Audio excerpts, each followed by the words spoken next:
सम्मानित साथियों, नमो बुद्धाय, जय भीम। हमेशा की भांति एक बार पुनः हम लेकर आ गए हैं डॉक्टर अंबेडकर संदेश। डॉक्टर अंबेडकर संदेश में नियमित सुबह 5 बजे आवाज़ का ऑफिशियल यूट्यूब चैनल के माध्यम से हम लेकर आते हैं बाबा साहब का एक क्रांतिकारी भाषण। आज भी बाबा साहब का क्रांतिकारी भाषण है और खासकर छात्रों के लिए। निश्चित रूप से हम आप सभी के परिवार में, घर परिवार में निश्चित रूप से बच्चे पढ़ रहे होंगे, विद्या अर्जन कर रहे होंगे, ज्ञान अर्जन कर रहे होंगे। ऐसे में आज का डॉक्टर अंबेडकर संदेश आपके लिए और आपके बच्चों के लिए बेहद शानदार होने वाला है। आज का डॉक्टर अंबेडकर संदेश में यदि छात्रों ने ध्यान से सुना बाबा साहब का ये हुबहू क्रांतिकारी भाषण, तो निश्चित रूप से जीवन उज्जवल हो जाएगा, उनका भविष्य संवर जाएगा, ये गारंटी है। क्योंकि बाबा साहब सिर्फ और सिर्फ छात्रों को ही संबोधित करते हुए अपनी बात कहते हैं और इसलिए छात्रों के लिए बेहद अहम होने वाला है आज का क्रांतिकारी भाषण। खासकर हमारा आपसे विशेष निवेदन है कि यदि आप किसी छात्रावास से जुड़े हैं, छात्रों से जुड़े हैं, तो आज का डॉक्टर अंबेडकर संदेश का वीडियो पहले आप स्वयं सुने और उसके बाद आपको निश्चित रूप से महसूस होगा कि ये छात्रों के लिए बेहद उपयोगी भाषण है बाबा साहब का। और इसलिए सभी छात्रों तक ये स्पीच जरूर पहुंचना चाहिए, उनके व्हाट्सएप ग्रुप पर पहुंचना चाहिए। तो अब बिना विलंब के हम शुरू करने जा रहे हैं आज का क्रांतिकारी भाषण जो बाबा साहब ने दिया था 11 सितंबर 1938 को। 11 सितंबर 1938 को क्या कुछ कहते हैं बाबा साहब छात्रों के लिए। यहाँ पर एक महत्वपूर्ण बात हम आपको बता दें। बाबा साहब छात्रों को संबोधित करते हुए कहते हैं कि हम कितने घंटे पढ़ते थे और वर्तमान में 40 साल की उम्र होने के बावजूद हम अभी भी कितने घंटे काम करते हैं, ये जिक्र करते हैं। तो आपका आश्चर्य का ठिकाना नहीं रहेगा जब बाबा साहब के आप जानेंगे कितने घंटे वो पढ़ते थे। क्योंकि जो अंदाजा आप लगा रहे हैं वो संभवतः सही नहीं होगा, इसलिए आपको आश्चर्य का ठिकाना नहीं रहेगा जब बाबा साहब के हुबहू भाषण को आप सुनेंगे। तो अब निश्चित रूप से आप जल्दी ही सोच रहे होंगे कि जल्दी से ये डॉक्टर अंबेडकर संदेश शुरू हो, बाबा साहब का क्रांतिकारी भाषण शुरू हो। तो अब बिना विलंब के हम शुरू करने जा रहे हैं डॉक्टर अंबेडकर संदेश, जो कि हमेशा की भांति प्रसारित किया जा रहा है स्थान Buddha Bodhisattva Ambedkar international centre BBAIC Sarnath Varanasi राज्य उत्तर प्रदेश देश भारत के सौजन्य से। विषय है बाबा साहब कहते हैं कि लंबे समय तक मेहनत और कोशिश करने से ही सफलता मिलती है। आज वर्तमान पीढ़ी में धैर्य की बेहद कमी है और इसी को लेकर बाबा साहब यहाँ पर कहते हैं कि लंबे समय तक यदि आप मेहनत करते हैं, लंबे समय तक अगर आप कोशिश करते हैं, तो निश्चित है कि आपको सफलता मिलेगी। आज ऐसा ही स्पीच लेकर, इसी विषय पर स्पीच लेकर बाबा साहब का हुबहू भाषण लेकर हम उपस्थित हो चुके हैं। बाबा साहब डॉक्टर अंबेडकर संपूर्ण वाङ्मय खंड 39 से पेज नंबर यहाँ पर, चूंकि बाबा साहब का ये स्पीच काफ़ी लंबा है और इसलिए इसको 2 भागों में यहाँ ब्रेक किया गया है। जो संकलन करता है आदरणीय विजय कुमार बौद्ध जी के द्वारा, इसको 2 भागों में ब्रेक किया गया। पहला भाग 168 से 171 तक है खंड 39 में। रविवार दिनांक 11 सितंबर 1938 के दिन पुणे के अस्पृश्य छात्रों का 11वां सम्मेलन पुणे के DC मिशन हॉल में आयोजित किया गया था। इस सम्मेलन के अध्यक्ष और प्रमुख वक्ता के तौर पर बाबा साहब डॉक्टर भीमराव अंबेडकर को चुना गया था। सम्मेलन में पूर्व शनिवार और रविवार के दिन छात्रों के मर्दानी और मैदानी खेल, एक नाटक, वक्तृत्व स्पर्धा का और भोजन आदि कार्यक्रम बड़े उत्साह के साथ संपन्न हुए। इस काम के लिए सचिव मिस्टर TB भोसले तथा उनके सहयोगियों ने काफ़ी मेहनत की थी। सम्मेलन के अध्यक्ष श्री राजा राम भोले MLA द्वारा सम्मेलन के आयोजकों का मनोबल बढ़ाया और उनकी सहायता की। इस कारण इस वर्ष सम्मेलन विशेष रूप से सफल रहा, कहे तो अतियुक्त नहीं होगी।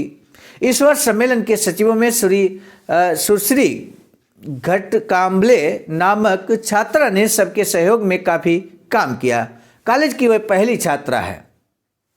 सम्मेलन के प्रमुख सचिव मिस्टर भोसले ने अपने भाषण में पिछले 10 सम्मेलनों की संक्षेप में जानकारी देते हुए उनका महत्व बताया। इस सम्मेलन में विधायक भाऊराव गायकवाड़, DG जाधव, KS सावंत, रोहम बराले काले बैकवर्ड क्लास अफसर श्री देवधर भारती कद्रेकर, श्रीमती गीताबाई गायकवाड़, श्री बाबूराव भातनकर, गंगाधर घाट के सुपरवाइजर श्री ढिकले, के आर मधाले आदि लोग उपस्थित थे। 11वें स्पृश्य विद्यार्थी सम्मेलन ने अपने अध्यक्षीय भाषण में बाबा साहब डॉक्टर भीमराव अंबेडकर ने क्या कुछ कहा, आइए हम आपको सुनाते हैं। बाबा साहब कहते हैं कि आज का सम्मेलन छात्रों का होने के बावजूद यहाँ उपस्थित लोगों को देखकर लगता है कि यहाँ छात्रों से अधिक अन्य लोग उपस्थित हैं। चावल की खिचड़ी में चावल से अधिक दाल पड़े, वैसी आज की यहाँ हालत है, ऐसा लगता है। ये विद्यार्थी सम्मेलन है, इसलिए उन्हें उपदेश के 2 शब्द कहना मेरा कर्तव्य है, ऐसा मैं मानता हूँ, क्योंकि मैं आज यहाँ छात्रों के सम्मेलन के लिए ही आया हूँ। आज के सम्मेलन की अध्यक्षता स्वीकारते हुए कार्यकारी मंडल के आगे मैंने कुछ शर्तें रखी थी। बाबा साहब कहते हैं कि मंडल के सामने जो शर्तें रखी थी, विद्यार्थी मंडल द्वारा वे सभी शर्तें मान ली गई हैं। शायद इसलिए आज के इस सम्मेलन का वैभव और सौंदर्य हो सकता है थोड़ा कम हुआ है। मेरा आज का भाषण मुख्य रूप से केवल छात्रों के लिए होने के कारण अन्य लोगों के लिए हो सकता है वह नीरस लगे, लेकिन मुझे लगता है कि छात्रों को वह जरूर पसंद आएगा। छात्रों ने मुझे ये मौका दिया, इसलिए उनका शुक्रिया अदा करना मैं अपना कर्तव्य समझता हूँ। आजकल मेरा जीवन गांव के अनपढ़, अज्ञानी, जुल्मों से परेशान लोगों की शिकायत सुनकर उनकी दिक्कतें दूर करने की कोशिश में तथा उनकी चिंता करने में बीत रहा है। इसीलिए छात्रों की ओर जितना ध्यान देना चाहिए उतना देने के लिए समय नहीं मिलता। तो बाबा साहब यहाँ स्वयं इस बात को कहते हैं, क्योंकि समाज में बहुत सारी समस्याएं हैं और उन समस्याओं के निराकरण में मेरा समय बहुत ज़्यादा व्यतीत होता है, इसलिए हम छात्रों की ओर जितना ध्यान देना चाहिए उतना हम ध्यान नहीं दे पाते हैं। सामान्य साथियों, ये महत्वपूर्ण बात है। और अब बाबा साहब छात्रों के लिए क्या कुछ संदेश देते हैं हम आपको सुनाएंगे, लेकिन हमारा आपसे यही बीच में ही एक निवेदन है कि यदि आपने अभी तक हमारे चैनल आवाज़ का ऑफिशियल को सब्सक्राइब नहीं किया है तो अब जरूर सब्सक्राइब कर लीजिए, ये हमारा आपका विशेष निवेदन है।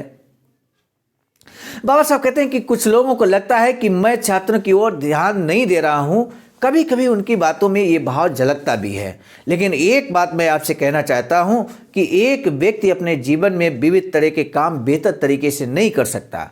इस बारे में एक लेखक का कहा सुभाषित मुझे याद आ रहा है, if you want success you must be narrow minded.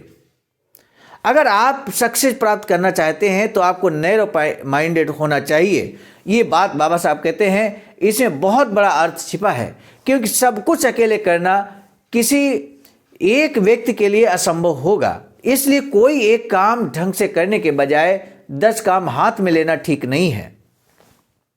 अपने समाज के संदर्भ से अगर सोचें तो हमारे समाज के पास साधन सामग्री अत्यल्प है, यानी कि हमारे समाज के पास संसाधनों की कमी है, ये बात बाबा साहब कहते हैं। और यदि ऐसी कंडीशन में आप एक साथ 10 काम ठान लेंगे तो आपको कैसे सफलता मिलेगी। बाबा साहब कहते हैं इसलिए हमें चाहिए कि छोटे छोटे काम हाथ में लेकर उन्हें पूरा करें, यही बेहतर कोशिश होगी। इसीलिए दीन दुर्बल, समाज के जुल्मों से परेशान, अनपढ़ समाज के काम का बोझ मैंने अपने सिर पर लिया है। इस काम के कारण छात्रों की ओर जितना ध्यान दिया जाना जरूरी है उतना दिया नहीं जा सकता, लेकिन इसका मतलब ये बिल्कुल नहीं है कि मैं छात्रों के खिलाफ हूँ। बाबा साहब कहते हैं उल्टे मैं भले राजनीति समाज कार्य में व्यस्त रहूं, मैं खुद जीवन पर्यंत छात्र ही रहूंगा। एक छात्र दूसरे छात्र के खिलाफ कैसे हो सकता है। पढ़ाई के लिए जरूरी किताबें मुझे बार बार खरीदनी पड़ती हैं। बाबा साहब कहते हैं कि आज की तारीख में मुझ पर किताबों के 1000 रुपये बकाया है, इसके बावजूद मेरी बड़ी साख है। सम्मानित साथियों, 11 सितंबर 1938 का ये भाषण बाबा साहब का हम आपके समक्ष प्रस्तुत कर रहे हैं। उस डेट में 1000 रुपये कीमत आप समझ सकते हैं, मैं समझता हूं कि लाखों में जाएगी। आज की अगर हम कंपेयर करें तो 1000 का 1938 में 1000 रुपये लाखों रुपए कीमत आज के संदर्भ में होगी। क्योंकि रुपए की वैल्यू उस समय और इस समय में काफ़ी बड़ा फेरबदल परिवर्तन आया है। इस बात को हम सभी महसूस करते हैं। इसके बावजूद 1,000 रुपये यानी कि वर्तमान में अगर 1,00,000 रुपये किसी दुकानदार के यहाँ आपका उधार हो जाए, बाबा साहब कहते हैं कि बावजूद इसके मेरी बड़ी साख है, यानी कि फिर भी अगर बाबा साहब किताब लेने जाते हैं तो उन्हें किताब उधार भी मिल जाएगी। ये कहने का तात्पर्य है वह अभी खत्म नहीं हुई है। जो साख है बाबा साहब की, बाबा साहब कहते हैं वो खत्म नहीं हुई है। 1,000 रुपये बकाया होने के बावजूद मुंबई की किसी भी दुकान से मैं किताबें उधार ला सकता हूं, लेकिन मैं अपने विद्यार्जन में व्यवधान नहीं आने देता। आज विद्यार्जन मेरी बड़ी लत बन गई है, सो मैं छात्रों के खिलाफ कैसे हो सकता हूं। सामान्य साथियों, बहुत महत्वपूर्ण बात यहां निकल कर ये आई। बाबा साहब चाहते हैं और इस बात को स्पष्ट करते हैं कि बाबा साहब अपने पढ़ाई लिखाई में व्यवधान न आए, इसके लिए अगर पैसे नहीं हैं तो उधार किताब खरीद लेते हैं, उधार ले लेते हैं किताब, और जब पैसा होता है तब वहां पर जमा कर देते हैं, दे देते हैं। और इतना विश्वास है मुंबई के अंदर, बाबा साहब कहते हैं किसी भी दुकान से हम किताब खरीद सकते हैं। ऐसी बाबा साहब की साख है। हम बताना सिर्फ इतना चाहते हैं कि आपके विद्यार्जन में इस तरह का व्यवधान तो नहीं आ रहा। यदि इस तरह का व्यवधान आपके भी अगर लाइफ में आ रहा है, विद्यार्थियों के जीवन में आ रहा है, तो विद्यार्थियों को ये संदेश बहुत महत्वपूर्ण है। बाबा साहब के इस संदेश से उन्हें बड़ी सीख लेनी होगी। अपनी पढ़ाई में व्यवधान ना आए, इसके लिए आप किस तरह से कदम उठा सकते हैं, बाबा साहब का ये भाषण आपके लिए बहुत उपयोगी है। किताबों से कितना प्रेम है बाबा साहब को, क्या आपको भी इसी तरह से किताबों से प्रेम है? और यदि आपका किताबों से प्रेम है तो निश्चित रूप से कामयाबी आप हासिल करेंगे। लेकिन वर्तमान में यदि किताबों से हटकर आपको किसी और चीज से ज्यादा प्रेम है, किताबों से कम प्रेम है, तो ऐसे में कामयाबी आपको मिलेगी, इसका हमेशा संदेह बना रहेगा। कामयाबी के लिए जरूरी है कि जहां से आपको ज्ञानार्जन मिलता है किताबों से, उन किताबों से आपको अत्यधिक प्रेम होना चाहिए। बाबा साहब कहते हैं कि विद्यार्जन के बाद गृहस्थ आश्रम में प्रवेश करने के बाद छात्र कैसे वर्तें हैं, इस बारे में उपदेश देने के लिए मैं अयोग्य हूं, क्योंकि मेरा गृहस्थ आश्रम बेकार हो गया है।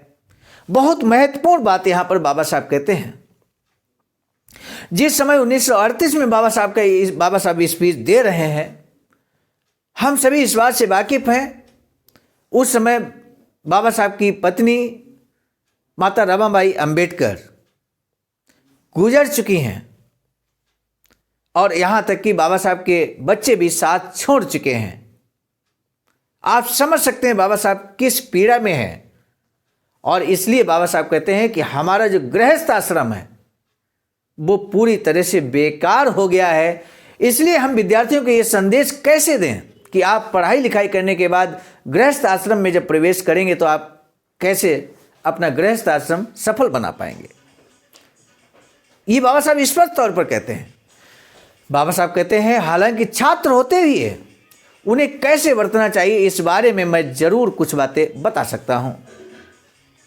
यानी कि आपका छात्र जीवन बेहतर बने, आप अपने जीवन को उज्जवल बना सकें, इस बारे में बाबा साहब कहते हैं कि हम आपको जरूर अच्छी बातें बता सकते हैं।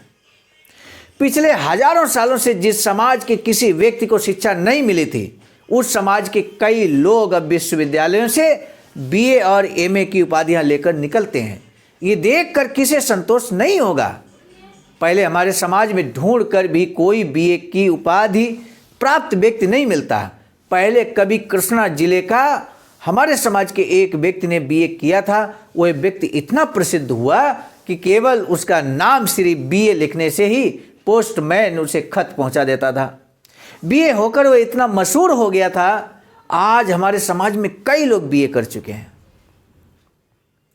बाबा साहब यहां पर कंपेयर करें कि एक समय ऐसा था कि बीए कर लेता था कि इंसान वो मशहूर हो जाता था क्षेत्र में, और जिसका एग्जाम्पल बाबा साहब दे रहे हैं, कहते उसका नाम चूंकि बीए किया था इसलिए बीए नाम रख दिया गया, और बीए नाम से ही उसका पत्र आ जाया करता था, पोस्टमैन पत्र दे जाया करता था। आज हमारे समाज में कई लोग बीए कर चुके हैं।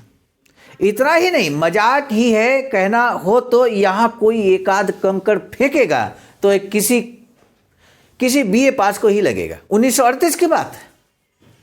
भारत की अगर उस समय की शिक्षा, राष्ट्रीय शिक्षा अगर देखी जाएगी तो काफी कम थी। बावजूद इसके उस समय बाबा साहब कहते हैं कि अगर आप कंकड़ फेंकेंगे तो किसी बीए के लगेगा, जाके बीए पास व्यक्ति के लगेगा।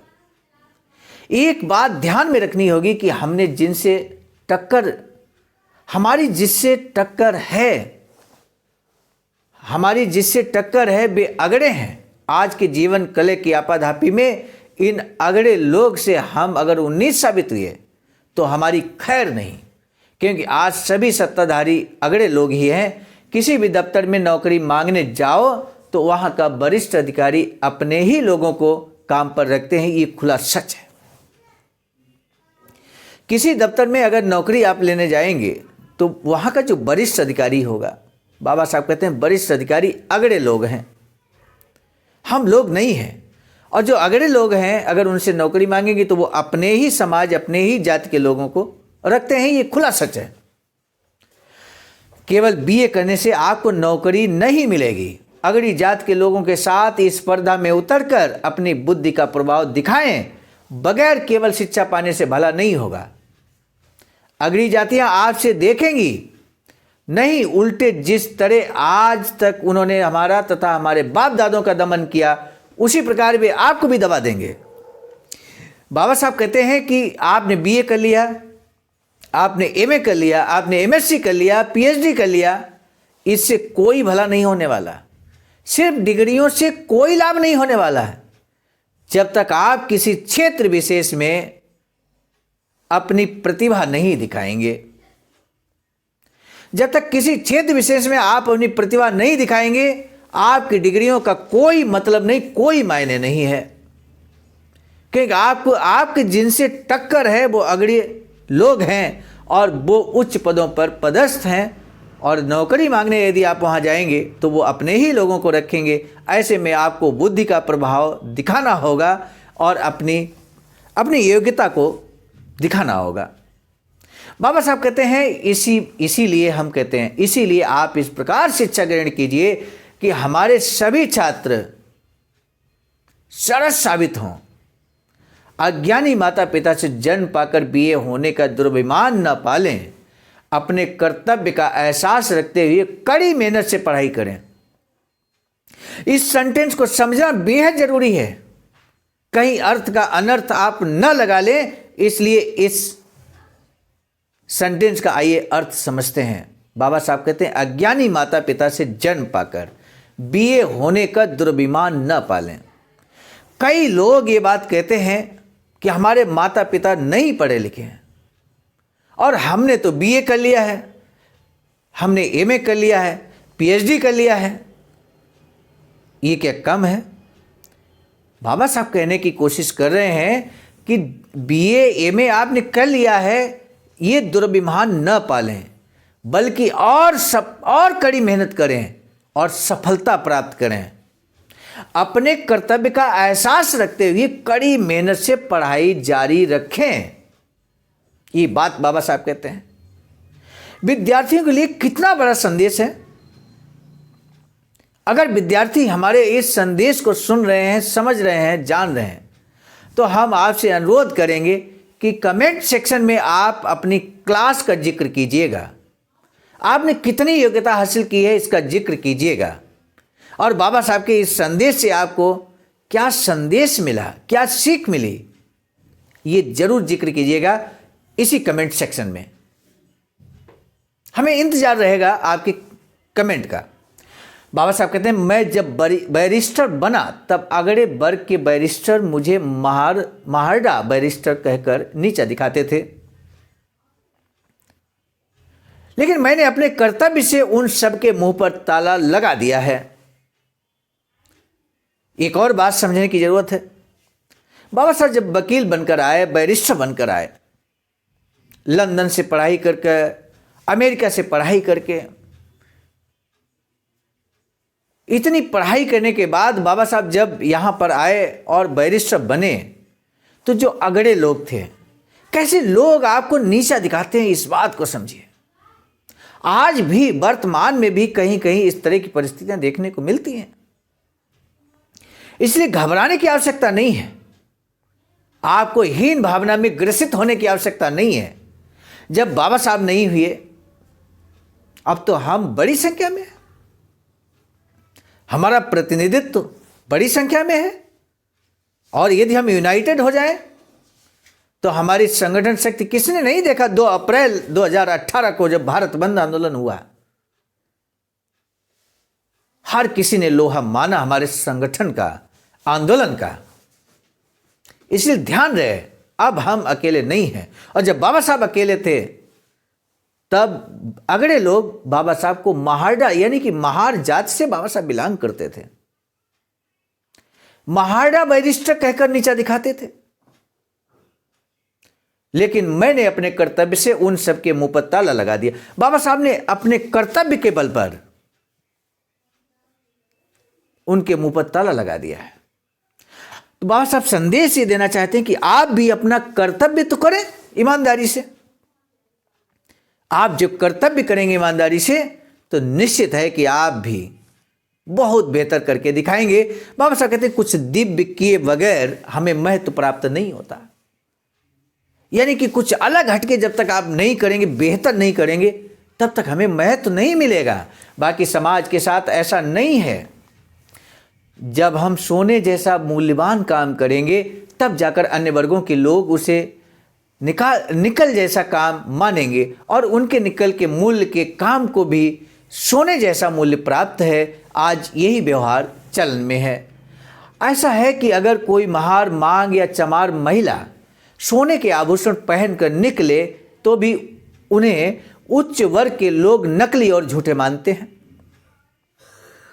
बाबा साहब कहते हैं कि अगर हमारे समाज के लोग भले को रियल सोना का जेवरात पहनकर निकलें, लेकिन उनकी सोच ये है कि अरे ये नकली होगा। लेकिन अगर इसी प्रकार उच्च वर्ग की महिलाएं पीतल के आभूषण पहने तब भी हम सोने के ही हैं, ऐसा लोग समझते हैं। ये सोच का मामला है यहां पर। अन्य सभी मामलों में भी ऐसी ही बातें होती हैं। कोई भी काम हम जब उनकी तुलना में अच्छा करेंगे तभी हमें उनकी बराबरी का माना जाएगा। ये सब करने के लिए हमें आत्मविश्वास होना जरूरी है।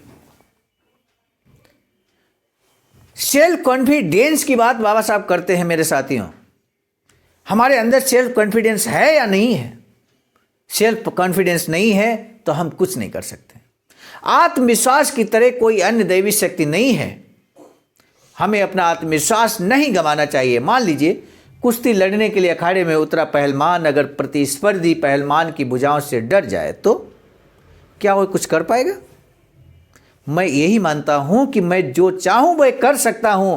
जाहिर है कि मैं ये अपने आत्मविश्वास के बल पर कहता हूं।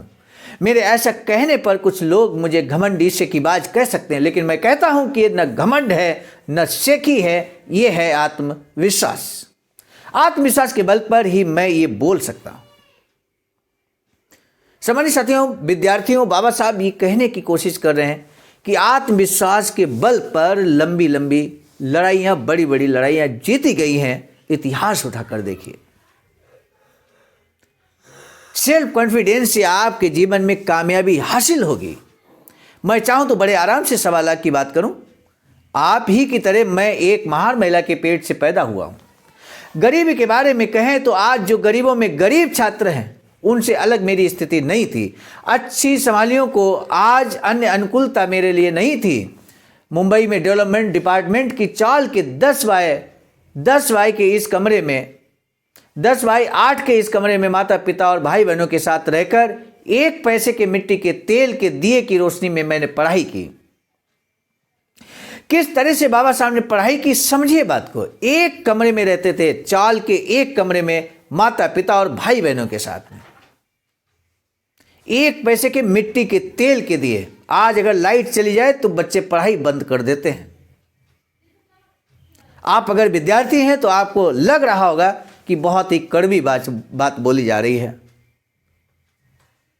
सामान्य साथियों, पढ़ाई नहीं रुकनी चाहिए। लाइट चली जाए तो उसका वैकल्पिक संसाधन भी उपलब्ध हैं। आप मोमबत्ती जला सकते हैं, पढ़ाई कर सकते हैं। यदि आपकी इच्छा शक्ति मजबूत है तो टाइम जो निकल जाएगा वो टाइम तो वापस नहीं आने वाला। ऐसे में उस टाइम का यूज कैसे करेंगे? अब तो बहुत सारी लाइट्स वैकल्पिक तौर पर भी मौजूद हैं, उनको भी अरेंज कर सकते हैं।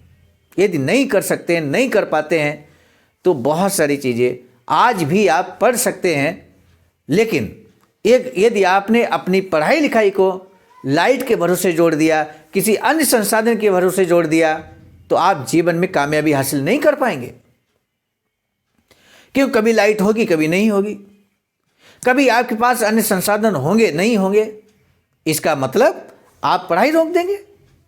बाबा साहब कहते हैं कि 1 पैसे के मिट्टी के तेल के दिए की रोशनी में मैंने पढ़ाई की है। उस जमाने में अगर कई मुश्किलों और संकटों का सामना कर मैं इतना कर पाया, तो आप आज के साधन सामग्री से परिपूर्ण समय में क्या कुछ नहीं कर सकते। 1938 में बाबा साहब ये बात कहते हैं, लेकिन आज तो 2023 है। आज जब हम बात आपसे कर रहे हैं 2023 में बात कर रहे हैं। 2023 में और 1938 में जमीन आसमान का फर्क है मेरे साथियों। 1938 में भी लाइट नहीं रही होगी, आज घर घर में लाइट है। लेकिन संसाधनों की बढ़ोतरी हुई है, संसाधन है आपके पास। और निश्चित है बाबा साहब एक कमरे में पूरा फैमिली के साथ रहते थे, लेकिन आप जिस भी फैमिली से बिलोंग करते होंगे, मुझे पूरा भरोसा है कि इससे अधिक संसाधन आपके पास मौजूद होंगे। बाबा साहब कहते हैं कोई भी इंसान लगातार कोशिशों से ही पराक्रमी और बुद्धिमान बन सकता है। कोई भी इंसान पैदाशी बुद्धिमान या पराक्रमी नहीं होता। छात्र काल में इंग्लैंड से मैंने 8 सालों का पाठ्यक्रम 2 साल 3 महीने में सफलतापूर्वक पूरा किया। बहुत बड़ी बात बाबा साहब कहते हैं। 8 सालों का जो पाठ्यक्रम था वो 2 साल 3 महीनों में बाबा साहब ने पूरा किया। आप सोचिए, जहां 100 दिन लगना था वहां 25 दिन लगा। 1/4 समय में बाबा साहब ने वो कोर्स पूरा कर लिया। कैसे? इस बात को समझना जरूरी है। बाबा साहब कहते हैं इसके लिए दिन के 24 घंटों में से 21 घंटे मुझे पढ़ाई करनी पड़ी। है ना आश्चर्यजनक बात? 24 घंटे में सिर्फ 3 घंटे बाबा साहब चाहे सोते हों या उसी टाइम भोजन करते हों, स्नान करते हों, आप अंदाजा स्वयं लगाइए। 24 घंटे में 21 घंटे पढ़ने वाले बाबा साहब। इसलिए ऐसे नहीं दुनिया नमन करती बाबा साहब को। आज सामाजिक लोग ही नहीं बल्कि पूरे देश के जो राजनीतिक लोग हैं वो बाबा साहब की फोटो लगाकर काम चला रहे हैं। पंजाब की हम बात करें, इस समय गवर्नमेंट जो है वो सिर्फ 2 महापुरुषों की फोटो लगाए हैं, उनमें बाबा साहब की भी फोटो है। ऐसी कौन सी राजनीतिक पार्टी है जो बाबा साहब की फोटो अपने बैनर पर नहीं लगा रही इस समय? यूं ही नहीं नमन करते बाबा साहब को सभी, यूं ही नहीं बाबा साहब को सिंबल ऑफ नॉलेज कहा गया मेरे साथियों। यूं ही नहीं अमेरिका के कोलंबिया यूनिवर्सिटी में बाबा साहब की आदमकद मूर्ति लगाई गई। यूं ही नहीं बाबा साहब की सुप्रीम कोर्ट में मूर्ति लगाई गई। यूं ही नहीं भारत रत्न से बाबा साहब को सम्मानित किया गया। बाबा साहब ने 24 घंटों में 21 घंटे पढ़ाई की।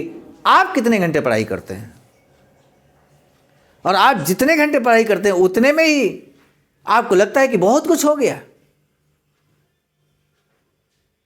मेरे साथियों, बड़ा संदेश बाबा साहब के इस भाषण से आप ले रहे हैं और ये बात जन जन तक पहुंचना चाहिए या नहीं पहुंचना चाहिए? यदि पहुंचना चाहिए तो कौन पहुंचाएगा? इस भाषण को जन जन तक पहुंचाने का कार्य कौन करेगा? कोई दूसरा नहीं करेगा मेरे साथियों, आपको ही करना होगा, हमें ही करना होगा। इस स्पीच को आप जन जन तक पहुंचा दें, हर विद्यार्थी तक पहुंच जाए, हर हमारे समाज के विद्यार्थी तक ये संदेश पहुंचना चाहिए।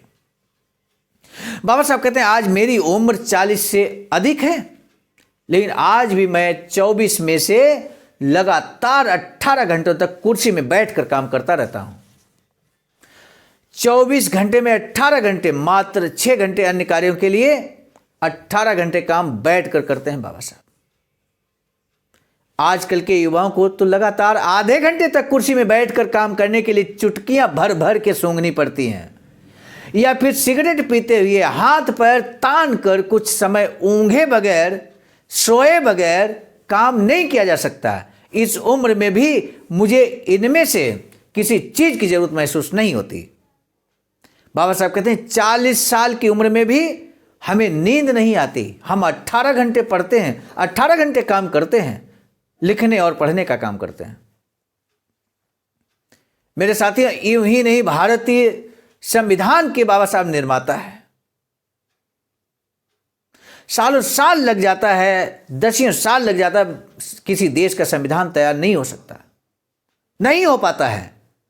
और बाबा साहब ने आगे चलकर भारत देश आजाद होने के बाद भारतीय संविधान को आर्किटेक्ट किया, भारतीय संविधान की रचना की, मात्र 2 साल 11 महीने में, 2 साल 11 माह 18 दिन में। इतने कम समय में भारतीय संविधान बनाकर तैयार किया। इतना शानदार संविधान भारत का है कि दुनिया उसका लोहा मानती है। आज जो भारत हमारा लोकतांत्रिक देश है, वो भारतीय संविधान की देन है। आइए आगे क्या कुछ बाबा साहब कहते हैं। बाबा साहब कहते हैं, इस उम्र में भी मुझे इन सब चीज़ों की जरूरत नहीं महसूस होती। लगातार मेहनत और कोशिश करने से ही सफलता मिलती है। केवल डिग्रियां या उपाधियां प्राप्त करने से कुछ नहीं होगा, क्योंकि उपाधियां ज्ञान नहीं होती। उपाधियां शिक्षक के बिना ज्ञानार्जन के लिए इकट्ठा की गई साधन सामग्री है। विश्वविद्यालय को उपाधियां और बुद्धिमत्ता को कोई आपसी ताल्लुक नहीं होता। इस संदर्भ में एक सोचने लायक उदाहरण मैं आपको देना चाहता हूं।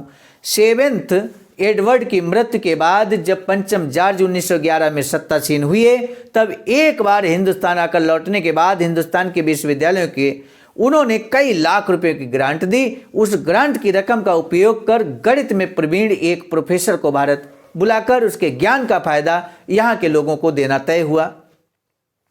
इस दौरान मद्रास में रेलवे के दफ्तर में महीना 20 रुपए की तनख्वाह पर काम करने वाला रामानुजम नाम का एक बाबू था। अपना काम निभाते हुए उसके मन में इस गणितज्ञ का भाषण सुनने की जबरदस्त इच्छा पैदा हुई। उसने विनती की कि आपके भाषण के लिए उपस्थित रहने की इजाज़त मुझे मिले। हालांकि रामानुज केवल मैट्रिक पास थे, इसलिए उस गणितज्ञ को पहले लगा कि रामानुज को उसकी बातें समझ नहीं आएंगी। हालांकि अगर रामानुज आना चाहे तो उसे कक्षा में उपस्थित रहने की अनुमति दे दी गई। रामानुज ने उस प्रोफेसर के 5-6 भाषण सुने, लेकिन हर भाषण के दौरान गणित के उस विद्वान का भाषण सुनने के बजाय वह अपने नोटबुक में कुछ और ही लिखता रहता था। कहानी सामान्य साथियों बेहद इंटरेस्टिंग है। इस कारण गणित के उस विद्वान को बेहद गुस्सा आया और उन्होंने उसे बहुत भला बुरा कहा कि मिले हुए मौके का तुम सही इस्तेमाल नहीं कर रहे हो। मेरे सम्मानित साथियों, ये अभी कहानी कंप्लीट नहीं हुई है। सौभाग्य से हम आपको कह सकते हैं, या मैं सर्वजितार्य मैथमेटिक्स से बिलोंग करता हूं, मैथमेटिक्स का ही अध्यापक हूं। और यहां पर हम आपको बता दें जानकारी के लिए, जिन रामानुज साहब की बात हो रही है वो आगे चलकर बहुत बड़े गणितज्ञ बने। और 22 दिसंबर को पूरे भारत में राष्ट्रीय गणित दिवस के रूप में मनाया जाता है, 22 दिसंबर को। और वो आदरणीय महान गणितज्ञ रामानुजन के नाम से ही मनाया जाता है। उनकी जयंती के अवसर पर राष्ट्रीय गणित दिवस मनाया जाता है। ये आपकी जानकारी के लिए मैंने बताया है। आखिर कैसे महान गणितज्ञ बने रामानुज, जबकि यहां पर उन्हें बहुत बुरा भला कहा गया। चपरासी थे, बावजूद इसके रिक्वेस्ट करके भाषण सुन रहे थे।